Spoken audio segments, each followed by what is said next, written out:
Évangile de Luc, chapitre 9.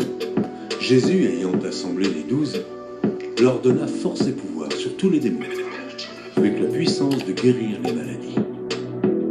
Il les envoya prêcher le royaume de Dieu et guérir les malades. Ne prenez rien pour le voyage, leur dit-il, ni bâton, ni sac, ni pain, ni argent, et n'ayez pas de tunique.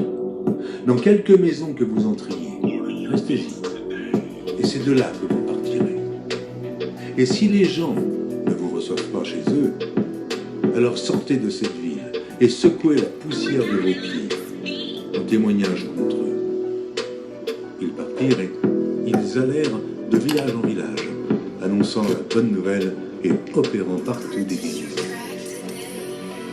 Hérode le tétrarque entendit parler de tout ce qui se passait, et il ne savait que penser, car les uns disaient que Jean était ressuscité des morts, d'autres qu'Élie était apparu, et d'autres qu'un des anciens prophètes était ressuscité. Mais Hérode disait, j'ai fait décapiter Jean. Qui est donc celui-ci dont j'entends dire de telles choses? Il cherchait à le voir. Les apôtres étant de retour, racontèrent à Jésus tout ce qu'ils avaient fait. Il les prit avec lui et se retira à l'écart, du côté d'une ville appelée Bethsaïda. Les foules l'ayant su, le suivirent.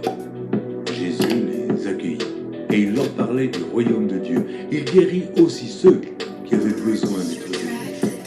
Comme le jour commençait à baisser, les 12 s'approchèrent et lui dirent « Renvoie la foule, afin qu'elle aille dans les villages et dans les campagnes des environs pour se loger et pour trouver des vivres, car nous sommes ici dans un lieu désert. » Jésus leur dit « Donnez-leur vous-même à manger. » Mais ils répondirent « Nous n'avons que 5 pains et 2 poissons.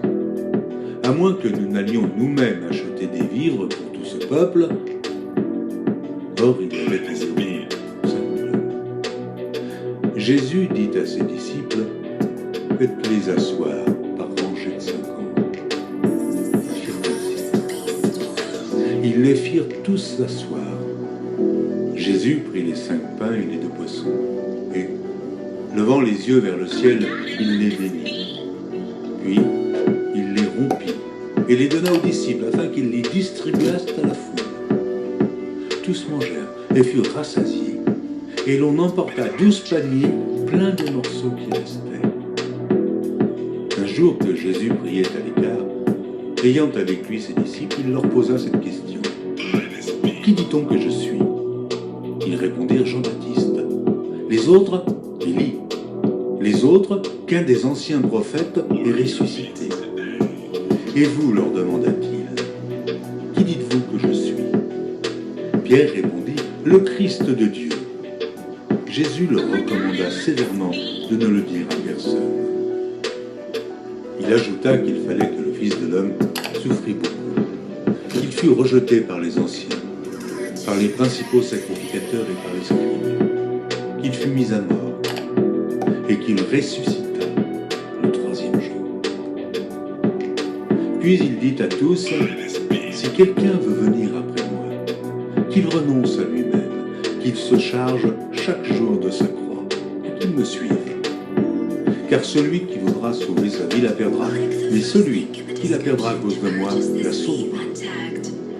Et que servirait-il à un homme de gagner tout le monde s'il se détruisait ou se perdait lui-même? Car quiconque aura honte de moi et de mes paroles, le Fils de l'homme aura honte de lui quand il viendra dans sa gloire et dans celle du Père et des saints anges. Je vous le dis en vérité, quelques-uns de ceux qui sont ici ne mourront point qu'ils n'aient vu le royaume de Dieu. Environ 8 jours après qu'il eut dit ces paroles, Jésus prit avec lui Pierre, Jean et Jacques, et il monta sur la montagne pour prier. Pendant qu'il priait, l'aspect de son visage changea, et son vêtement devint d'une éclatante blancheur. Et voici, 2 hommes s'entretenaient avec lui. C'était Moïse et Élie, qui apparaissant dans la gloire, parlait de son départ qu'il allait accomplir à Jérusalem. Pierre et ses compagnons étaient appesantis par le sommeil. Mais, s'étant tenus éveillés, ils virent la gloire de Jésus et les deux hommes qui étaient avec lui. Au moment où ces hommes se séparaient de Jésus, Pierre lui dit, « Maître, il est bon que nous soyons ici. Dressons 3 tentes, une pour toi, une pour Moïse et une pour Élie. » Il ne savait ce qu'il disait. Comme il parlait ainsi, une nuée vint les couvrir. Et les disciples furent saisis de frayeur en les voyant entrer dans la nuée. Et de la nuée sortit une voix qui dit, « Celui-ci est mon fils élu, écoutez-le. » Quand la voix se fit entendre, Jésus se trouva seul. Les disciples gardèrent le silence et ils ne racontèrent à personne en ce temps-là rien de ce qu'ils avaient vu. Le lendemain, lorsqu'ils furent descendus de la montagne, une grande foule vint au-devant de Jésus. Et voici, du milieu de la foule, un homme s'écria, « Maître, je t'en prie, porte les regards sur mon fils, car c'est mon fils unique. » Un esprit le saisit et aussitôt il pousse des cris, et l'esprit l'agite avec violence, le fait écumer, et a de la peine à se retirer de lui, après l'avoir tout brisé. J'ai prié tes disciples de le chasser, ils n'ont pas pu. Race incrédule et perverse, répondit Jésus. Jusqu'à quand serai-je avec vous, et vous supporterai-je? Amène ici ton fils.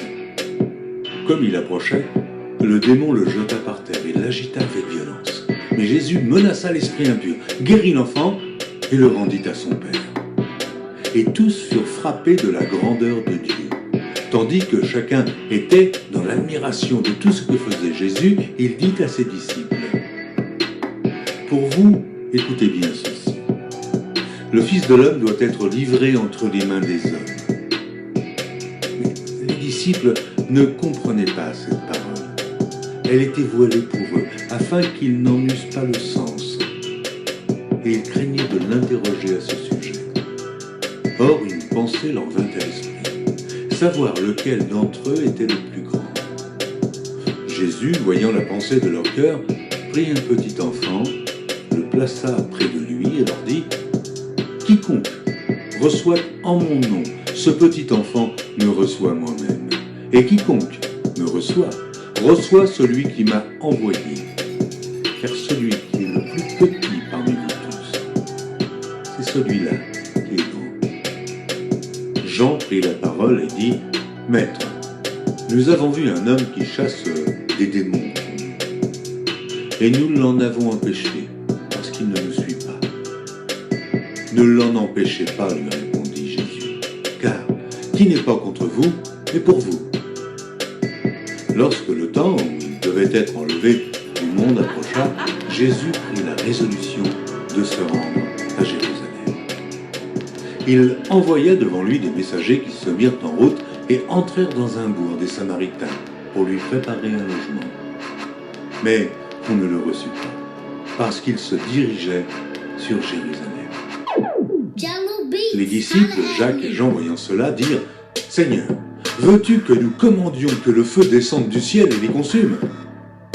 Mais Jésus se tourna vers eux et les réprimanda, disant, « Vous ne savez de quel esprit vous êtes animés, car le Fils de l'homme est venu non pour perdre les âmes des hommes, mais pour les sauver. » Et ils allèrent dans un autre bourg.